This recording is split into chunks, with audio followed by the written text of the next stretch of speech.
السلام علیکم. آپ کو پتہ ہے کہ ہم پڑھ رہے تھے حضرت ابراہیم علیہ السلام پر اور یہاں تک ہم چلے گئے تھے کہ ان کی قوم نے کہا کہ آپ ہمیں بتائیں کہ کس طرح اللہ تعالیٰ دوبارہ زندہ کریں گے اور کس طرح ہو جائے گا. تو وہ پھر انہوں نے اللہ سے کہا تھا اور اللہ تعالیٰ نے پھر ان سے کہا کہ پرندوں کو ٹکڑے کر کے رکھ دیں اور پھر اس کو پھر وہ جڑ گئے دوبارہ اور پھر اللہ تعالیٰ کی جو نشانی تھی وہ پوری ہو گئی. اب ان کی زندگی میں کس طرح آزمائش آئی کہ بے شک ابراہیم علیہ السلام بڑے مقتدا تھے، اللہ کے بڑے فرمانبردار، بالکل ایک طرف کے ہو رہے تھے اور وہ شرک کرنے والوں میں سے نہ تھے. 61-120 وہ اللہ کی نعمتوں کے شکر گزار تھے اور اللہ نے ان کو منتخب کر لیا تھا، ان کو سیدھے راستے پر ڈال دیا تھا.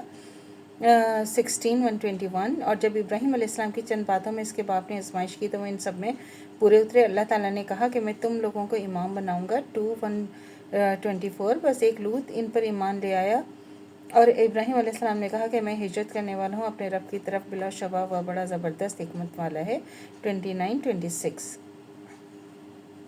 اور پہلے کیا ہوتا تھا، ہر قبیلے کا اپنا ایک بت ہوتا تھا، حضرت ابراہیم علیہ السلام نے دور نبوت میں جزیرہ نما عرب میں بت پرستی کا یہ حل تھا کہ وہاں کا ایک قبیلہ اپنا بت رکھتا تھا، ان کی پرستش کرتا رہتا تھا. جب حضرت ابراہیم علیہ السلام نے اپنی بڑی اولاد اسماعیل علیہ السلام کو مکہ میں خانہ کعبہ کی تعمیر کے بعد اس کی ارد گرد کی بستی میں بچپن ہی میں بسا دیا تو اس کا انتظام حضرت ابراہیم علیہ السلام ان کی والدہ حضرت حاجرہ کے ہاتھوں میں آ گیا.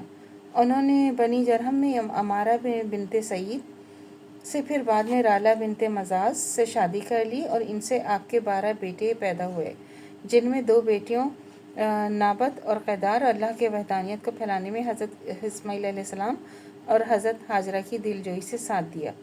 اور طرح لوگوں کا گروہ در گروہ قافلوں کی شکل میں حج و عمرہ کرنے کے لیے دبلے پتلے اونٹوں پر آنا جانا ہو گیا اور یہ لوگ اپنے آپ کو موحد یعنی دین حنیف ابراہیم کا پیروکار کہنے لگے. حضرت حاجرہ کا 90 سال کی عمر میں انتقال ہو گیا. انہیں مقام حجر میں دفن کیا گیا. روایت ہے کہ جب بیت اللہ کو بارش سیلاب کی وجہ سے نقصان پہنچا تو حضرت عبداللہ ابن زبیر تعمیری نو کے لیے خانہ کعبہ کی بنیادیں اکھاڑ رہے تھے تو حتیم اور خانہ کے پاس ایک زرد مٹی والی قبر پر پہنچ کر انہوں نے کہا کہ اسماعیل کی قبر ہے اور پھر اسے ڈھانپ دیا گیا.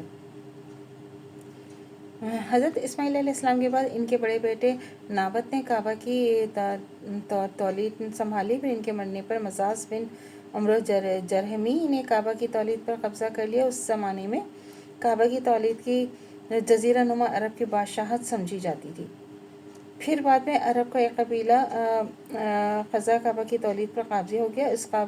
اس قبیلے کے دور میں بیت اللہ ایک بت خانہ بن گیا. اس کا بانی عمر بن لہی بن حارثہ بن اجراء القیس بن تالیہ بن مازن الزر کہلان بن سیاہ کی اولادوں میں سے ایک مشرک تھا. اس نے قبیلہ جرہم کے سردار عامر کی بیٹی سے شادی کر لی. وہ ایک مرتبہ شام گیا جہاں جو ہے وہ مالکہ کی حکومت ہوا کرتی تھی اور یہ لوگ بت کرتے تھے. اور عمر بن الحی کے ایک بت جس کا نام حبل جو انسانی شکل تھا جس کو سرخ سنگ و عقیق سے بنایا گیا تھا، اس نے اس بت کو وہاں سے لا کر کعبہ کی چھت کے عین بیچ میں نصب کر دیا. اس طرح خانہ کعبہ اللہ کی وحدانیت کے ساتھ شرک اور بت پرستی کی آماجگاہ بن گیا. اللہ سے دعا کرنی چاہیے جو ہمارے ایمان ہے مرتے دم تک قائم و دائم رہے، خاتمہ بخیر ایمان پر ہو. اجازت دیجیے. اللہ حافظ. میرے چینل کو لائک کیجیے، شیئر کیجیے، سبسکرائب کیجیے. شکریہ.